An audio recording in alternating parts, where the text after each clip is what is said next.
This is TLV1.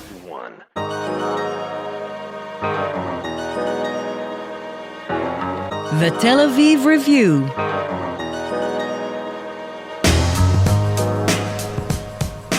Hello and welcome to the Tel Aviv Review. I'm your host, Gilad Halpern. Every week we bring you conversations with authors about the books and research and other things that we like. And if you like us, please consider becoming a Patreon supporter by going to our homepage, that's tlv1.fm/Tel Aviv Review. Scroll down to the bottom and click the big red button that says Patreon. Click and support us. Some of you have been doing this for months and years, and we cannot thank you enough. My guest today is a cultural historian, currently a postdoctoral and teaching fellow at Ben-Gurion University's Department of Sociology and Anthropology, and until recently, the academic director of the Oral History Division at the Hebrew University's Avraham Harman Research Institute of Contemporary Jewry. Her book, Remembering the Holocaust in a Racial State, Holocaust Memory in South Africa, From Apartheid to Democracy, 1948 to 1994, was published in 2022 by De Gruyter. Dr. Ronnie Mikel-Arieli, hello and welcome to the Tel Aviv Review. Hi, thank you for inviting me. So the South African case is really interesting for many reasons. One of them is that although apartheid South Africa was famously a racial state, the legal status of the Jews was a very different one. Whereas for Nazism, the Jew was the ultimate other. In South Africa, they were assimilated into the powerful white minority. Maybe you can start by explaining this discrepancy and how it came about. Sure. So we need to start by remembering that South African Jewry was established in late 19th century, actually in early 19th century when British Jews arrived with the British power. And then during the major immigration from Western Europe, we see a mass immigration flow from Latvia, Lithuania to South Africa. And at first, Jews were not considered white. They were considered a separate race. And actually, we can see many immigration laws that are targeting Jews and trying to create obstacles for Jews, mainly from Lithuania, to arrive. We can see it by defining the Yiddish as a non-European language.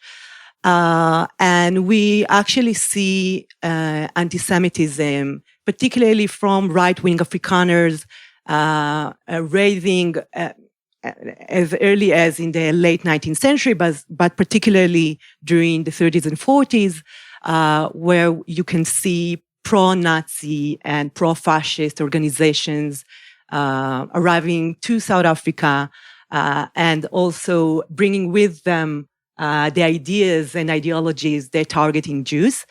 But in 1948, we are at the Cold War, and the Second World War is over, and it is not legitimate to be anti-Semitic anymore. And when apartheid is established, it is established by the minority, the white hegemonic minority, and they need as many whites as they can get.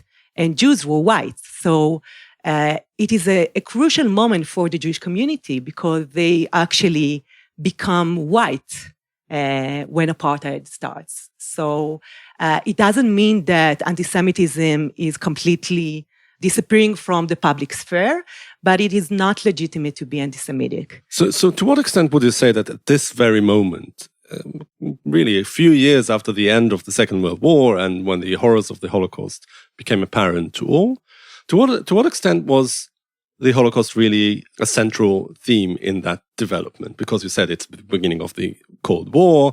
There were counting heads, right? I mean, they needed to count heads regardless of what happened to the Jews in Europe. Would you say that at this particular moment, the Holocaust played a major role? I think the question is for who?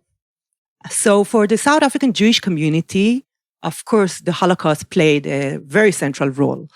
And we need to understand that the essence of apartheid is, to define separate races and a separate development, but also a separate cultural, social institutions and heritage. So actually, apartheid, ironically, pushed for, an independent Jewish commemoration method. And we can see that very early on, the Jewish community is engaging with commemorating the Holocaust with the support of the apartheid regime. And actually, even you can see how the monumental act that actually was very much identified with the Afrikaners creates this legitimacy for Jews to commemorate their own collective history.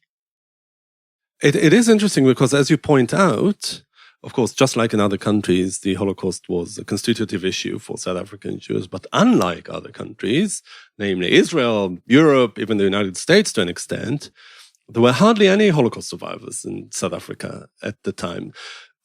So in what ways was this discourse formed? And, almost in the complete absence of, actually present survivors. And also, perhaps the underlying subtext of my question that maybe I should say out loud is, was it really politicized? Was it really becoming this major issue, mainly or to a large extent for political ends? So this is a great question, but I must say, so between 1930 and 1937, 6,000 German refugees, Jewish refugees, are coming to South Africa. And of course, in 1937, the Immigration Act, the Quota Act, creates the challenge, and we cannot see any Jewish refugees arriving in the country afterwards.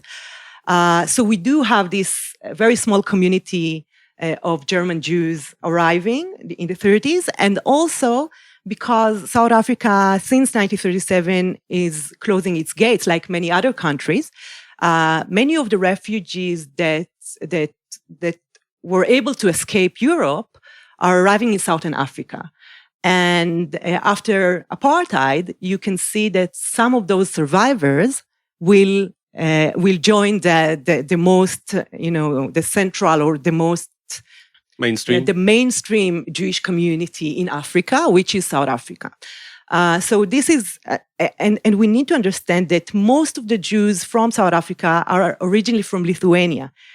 And the Jewish communities in Lithuania were destroyed completely during the Holocaust. So many relatives of the community. So I think that this is the motivation.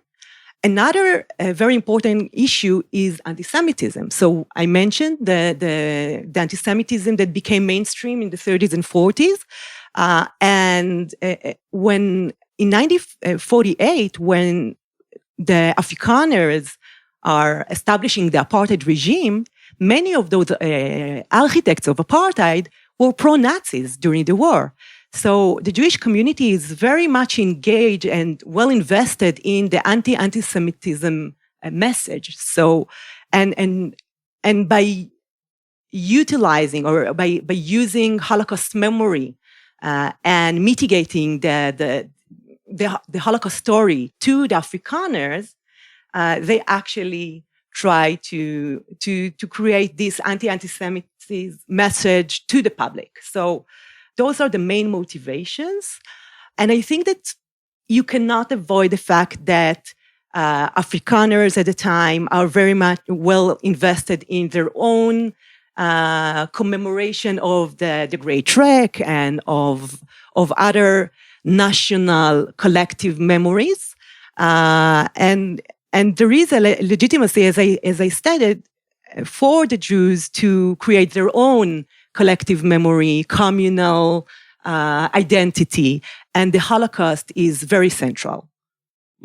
So would you say that it really fits into the greater perception of white South Africans at the time of this idea of being persecuted? You mentioned the Great Trek. It was, of course, the Afrikaners being pushed away by the British Empire, and that is really the constitutive myth of the Afrikaans community in South Africa. So was it really, the Jews really trying to carve out their own story of persecution and victimhood to fit in with this broader culture in South Africa at the time? So I think it's not entirely the motivation, because they did not really need to crave into this narrative. They were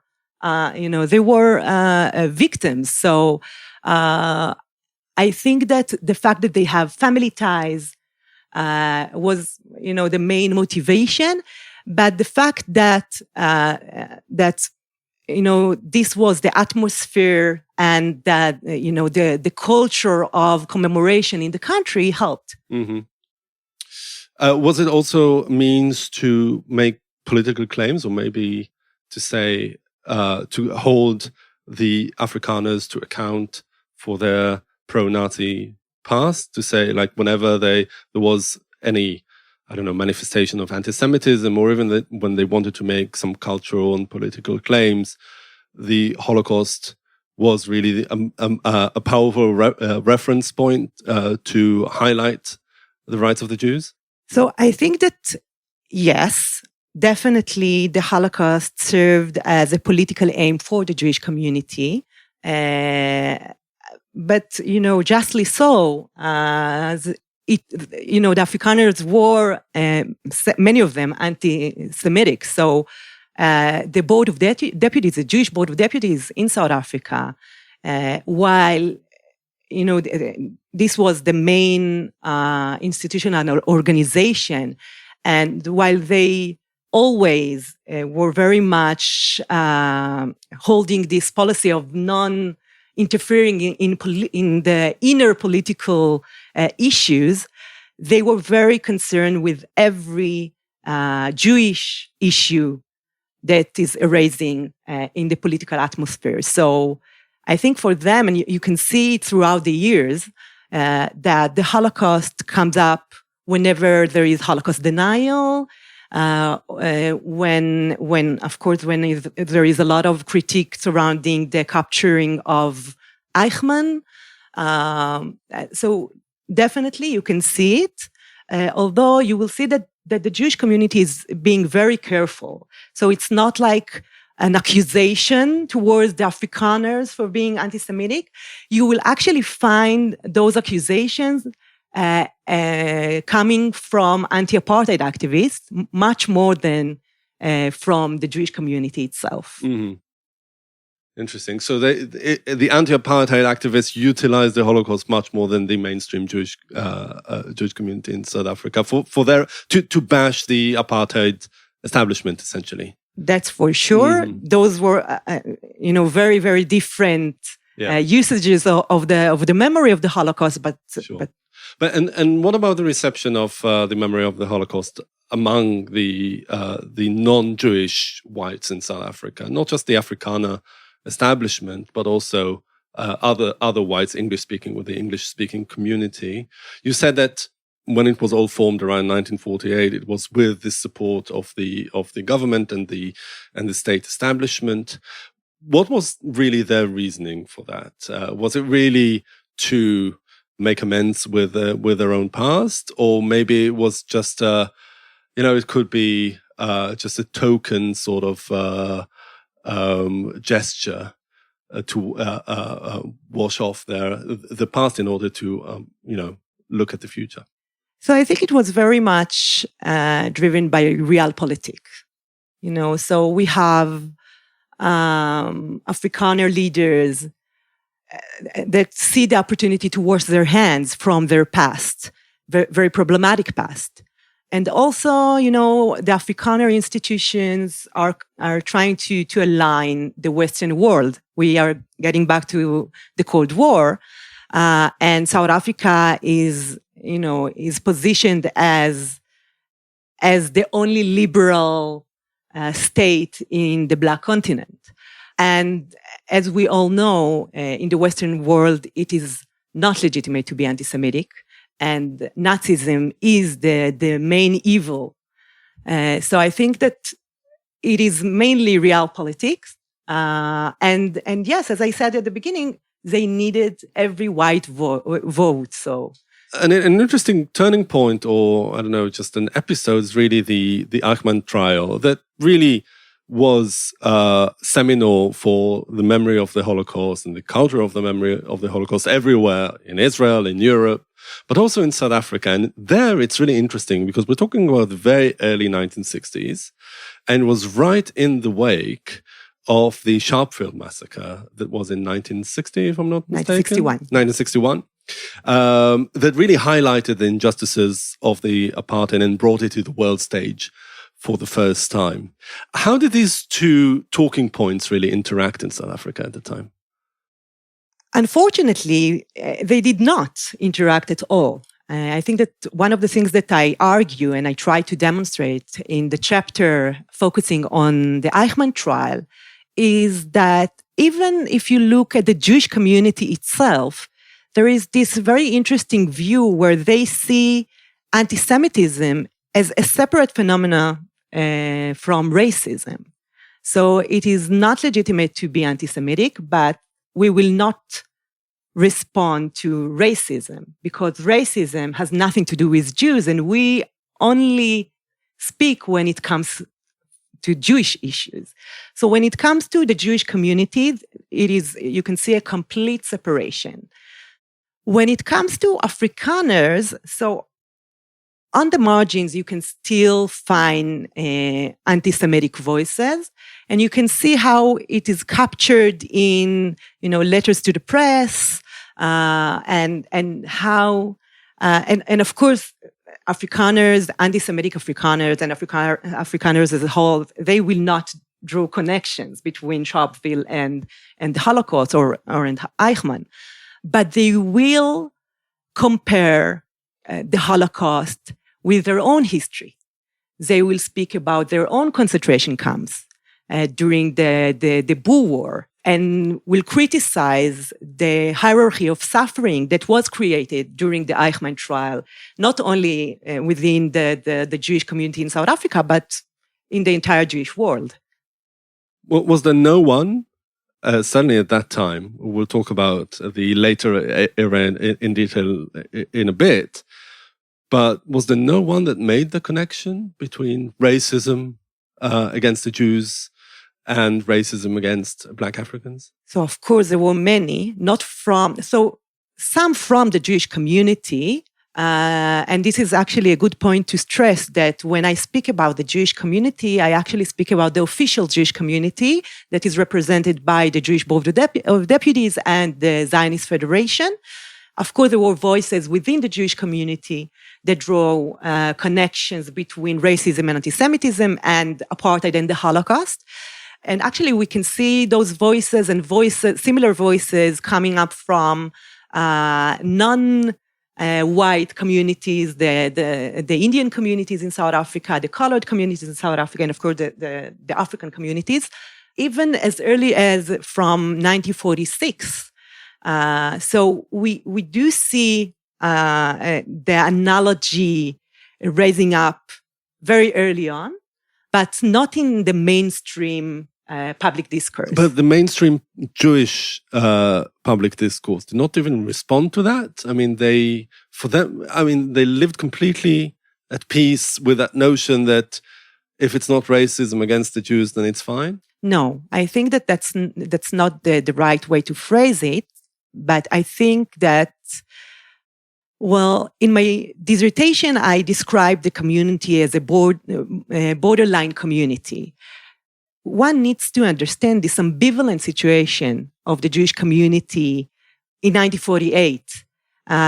They are white, of course, but until very recently, they were not considered white. They were considered an unassimilable race. They experience anti-Semitism, even if it's on the margins. They see what happened in Europe. So I think that the Jewish community is being very, very careful, particularly at Not that to rock point. the boat. Yes, definitely. So they are very concerned, and we can see it when it comes to, in 1956 there is the treason trials where 156 anti-apartheid activists are being arrested, and most of the whites arrested are Jewish. And you can see how the Jewish community is freaking out. They actually target those individuals, saying, well, you are risking the entire community. So I think that I'm trying to be very careful judging, but they had a lot to deal with. So. Was there any truth in that accusation, by the way? What was the reaction of the non-Jewish white establishment to the fact that many of those defendants at the treason trials were, in fact, Jewish? So was there really also not just the establishment, also the grassroots? So there are two levels here. Either, also a rise in anti-Semitism in response to that, and maybe among some government officials, cause or a desire to recalibrate the relationship with the Jewish community. So I think that, of course, those individuals were targeted, and the visibility of Jewish names in the list of the arrests is being, in all the front pages of all the national presses. So it is, and I think that in the margin you can actually see again how anti-Semitism is rising up again. But I think that, that's why the South African Jewish community and the organization heading the community, it always said, we are a community, but we are also individuals, and we cannot interfere with the political views of the individuals. So, when speaking to the outside, they will criticize the Jewish activists, but also say, well, they have the right to their own view. And it also comes up in the 60s when Israel starts voting against apartheid. And they say, Israel is a sovereign country. We cannot interfere with its decisions. So you can see how they try to avoid dealing with this issue. Yeah. No, I want to spend more time on Israel, because in South Africa, as you said, one of the two main institutions that led the community was the Zionist Federation. And of course, I think that also in general terms, the Jewish community in South Africa was relatively very pro-Zionist, certainly compared to other English-speaking countries. And then to what extent did the memory of the Holocaust and support for Israel become enmeshed, as they did progressively in other countries as well after 1967, etc. But in South Africa, because of the very specific context in which they were operating, how did that come about? So I think you cannot really separate between the two. I think that the two main pillars of South African Jewish collective identity are the State of Israel and the memory of the Holocaust. Actually, you can see a lot of similarities to American Jewish communities, but still, I think that when it comes to Israel, South African Jewish community were the first, I think, to draw connections between anti-Semitism and anti-Zionism, even before one was actually able to speak about anti-Zionism. So I think this is very interesting. But we also know that Can you elaborate a bit on that? On how did they do it in relation to what? Let's start with the Eichmann trial. So during the Eichmann trial, there were many critical views of the fact that Israel is the one trying Eichmann, and I think that you can see very early on how the South African Jewish community is defending Israel very clearly in this episode. And you can even see the Israel apartheid analogy coming from Afrikaners that are drawing... In defense of apartheid. Yes, of course, that in defense of apartheid, turning to Israel and saying, like we have enemies from within, you have enemies from the outside. And, the question of being a minority surrounded by enemies. So you can see how, and of course we all know how this analogy turns up in the future. But so I think that the Jewish community in South Africa had to deal with those questions of Palestinian refugees, apartheid and Israel, very early on, much earlier than other communities. And I think that the Holocaust was a tool, was a way of, mitigating this discourse and reminding everyone that we, even decades after the Holocaust, we still have anti-Semitism. So how did that evolve with time when the world in general, and also Israel, was turning away from South Africa? I mean, with the increase of the boycott campaign and votes in the UN, etc., and the sanctions later on, how did that play out? So I think it was very easy for South African Jewish community because Israel, when the whole world turned against South Africa, Israel actually became very close to South Africa. So if in the 60s we have Golda Meir turning to the Black continent, and we can see how, and also we have here realpolitik, of course, but we have interest in the African continent, so we need But not South Africa. But not South Africa. In order to have connections with the other, the new independent countries, we need to withdraw our connections to apartheid South Africa.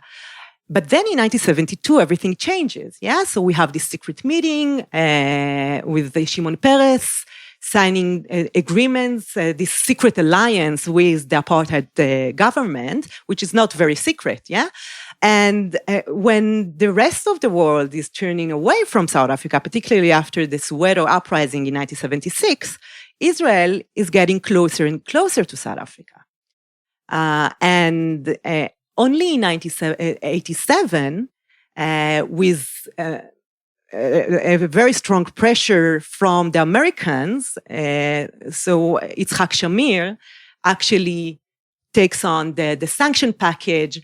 And still, in this agreement, he states that agreements that were already signed will stay put. So it's not a huge change. But to answer your question, for Jews in South Africa, the 70s and 80s were not easy, not because they were Jewish, because they were citizens of South Africa and they were white. And being white in South Africa during those years was very, very challenging. But for the relations with the broader white community, would you say there was a golden age of sorts? Yes, definitely. So we have a prime minister, South African prime minister, coming to Yad Vashem in 1976. And relations are flourishing, but Israel is being targeted in the UN for those relations because there are very few countries that are, partnering with apartheid South Africa at the time. It will actually create issues when apartheid will be over. And I think we can see some of those echoes today. Yeah. Yeah, we'll get to that. Yeah. I just want to spend a little more time on the memory of the Holocaust for the Jewish anti-apartheid activists, those who were outside the mainstream Jewish community that you described, and how that played a role in the relations with the broader anti-apartheid movement.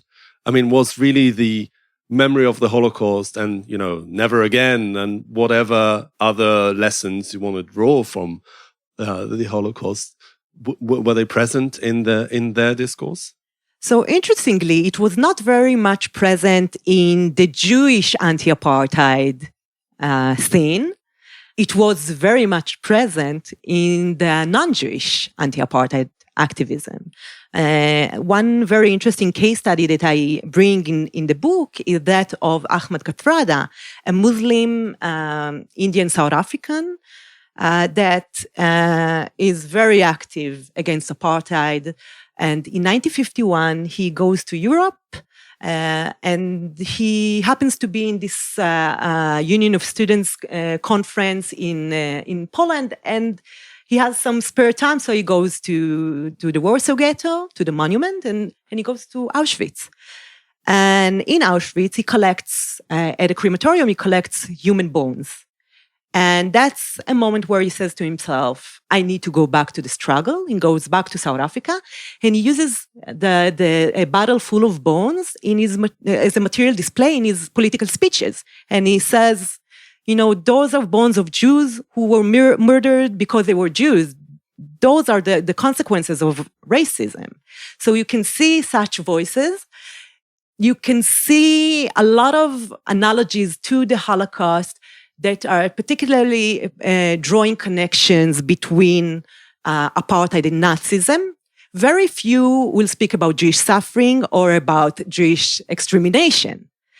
But as we'll go on, and of course, particularly during the late 70s, you will find voices speaking about apartheid as the genocide of the Africans communities in South Africa.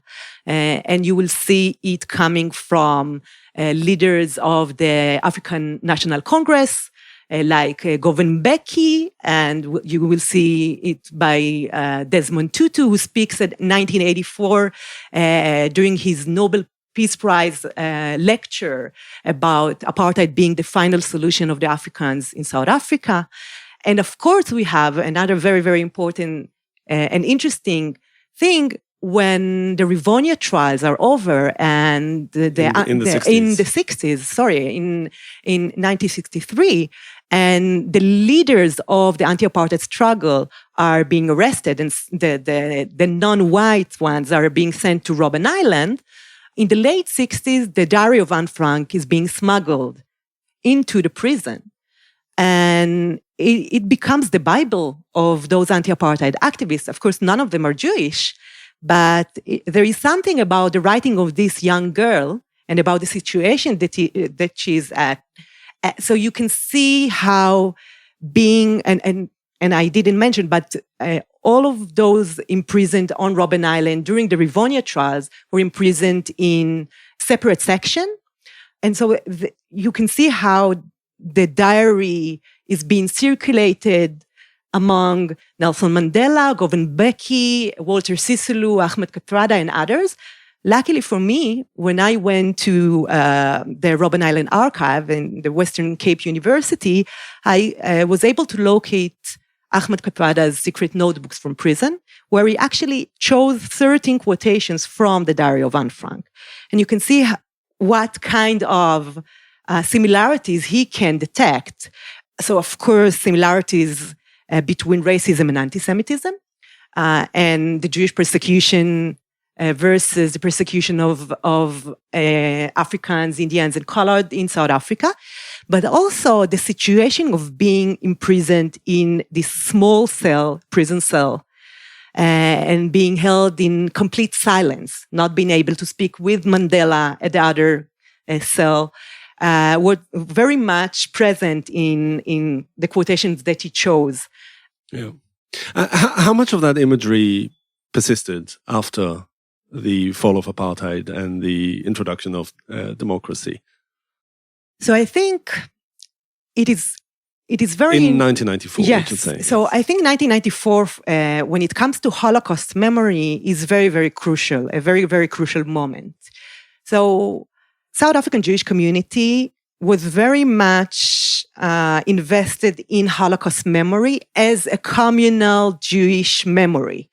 Comparing the Holocaust to apartheid was a taboo, like in many other places. But I think in South Africa, the uniqueness of the Holocaust started very, very soon because anti-apartheid activists, in as early as 1946, called the Group Areas Act targeting Indian South Africans the Ghetto Act. So I think that you can find those perceptions of uniqueness of the Holocaust in the Jewish community very early on. In 1994, something breaks. So there is a very interesting initiative by the Anne Frank House in Amsterdam and the Board of Deputies, the Jewish Board of Deputies in South Africa, together with the Dutch Embassy in Pretoria, to bring this traveling exhibition on Anne Frank in the world to South Africa. But the Anne Frank House, while it is very keen to bring this message to South Africa, it has a condition. A, apartheid should be over by then. B, there must be another exhibition escorting this exhibition, speaking about the local context, so apartheid, resistance. And this is very sensitive, but the Jewish community understands that they need to. Let's start with the fact that this exhibition is not, the main audience is not a Jewish one. The whole idea is to bring Anne Frank and the Holocaust story to non-Jewish audiences. And it creates this moment where a high school student from Soweto will come to this exhibition, and it will be the first time that he will hear about the Holocaust and about Anne Frank. A black student. Yes, Yeah. of course. A black student from Soweto will come and will see for the first time, will hear about World War II and the Holocaust and, of course, Anne Frank. But at the same time, it will be the first time that he will see a picture of Nelson Mandela and will hear about the struggle of the anti-apartheid movement, and will see pictures that many of us saw in the newspaper, the world newspaper, like about Sharpeville and Soweto and other major events in South African history that were banned or censored by the apartheid regime. And, at the same time, Afrikaner students as well will come to this exhibition. It will be the first time that they will hear about the Holocaust. And it will be also the first time that they will actually see images and get information about the struggle against apartheid. And you can also see voices of Afrikaner students saying, well, this is all terrible, but it's also problematic because you do not provide our voice. What about the terrorist attacks that we have experienced during the 80s? And what about our story? But it creates a space for conversation, a space that was very much needed. And that's what I always speak about 1992, when preparation towards those exhibitions started. It was the first time that 11 different education departments sat together at the same table. It was to discuss this exhibition about Anne Frank. So the creation, the connection between the memory of the Holocaust and by then the memory of apartheid, even though it was very fresh, was created. And how is that really turned, I wouldn't say on its head, but getting another very significant dimension by adding in the Palestinian plight that, well, right now, South Africa is really leading the diplomatic effort against Israel or for the Palestinians. And by invoking the same sort of imagery, talk of genocide and really the unmeasurable suffering incurred by people. How would you say that there is a direct line drawn between that moment in 1992 or 1994 to 2024, 30 years on? So I think that we need to go much, much earlier in time in order to understand the historical roots of this claim. I think that, yes, 1994 is a crucial moment, but the solidarity with the Palestinians starts very early on, of course, in the 70s, where you can find people like Desmond Tutu. When they speak about the final solution, the apartheid being the final solution of the Africans in South Africa, he also speaks about the Palestinians. He uses his voice and turns to the Jewish world and to Israel in particular, saying, you were refugees, and now you're creating refugeism. Or speaking about Jewish suffering and comparing it to Palestinian suffering and to African suffering, creating this analogical connection between Nazism and the Holocaust, apartheid, and Israel. So I think there is a connection. I wouldn't say that you can see a direct line. When Mandela was released in 1991, one of the things, the first thing that he did was to meet Yasser Arafat. And it was a spectacular moment for the Jewish community, they already realized that it will be actually the first time in history that a political prisoner will go out of prison directly to being a president. And the ANC, the African National Congress at the time, were very much invested in the Palestinian effort. But was it really as anti-Israel then as it is now? So I think that what Nelson Mandela tried to emphasize, and Desmond Tutu as well during those years, is that the plight of the Palestinians is very important, but it is also important to acknowledge the Israel's right to exist. And I think that so just to try and summarize it, so whereas they drew parallels between the anti-apartheid struggle and the Palestinian struggle, they refrained from drawing parallels between Zionism and the apartheid system, right? So I wouldn't say that. Mm-hmm. I think that you can see in the 80s, in the late 80s, of course, after the first Intifada, you will find, No, I mean, the question of legitimacy. So just, they refrained from saying that just like the apartheid regime was illegitimate, so is the Zionist regime illegitimate.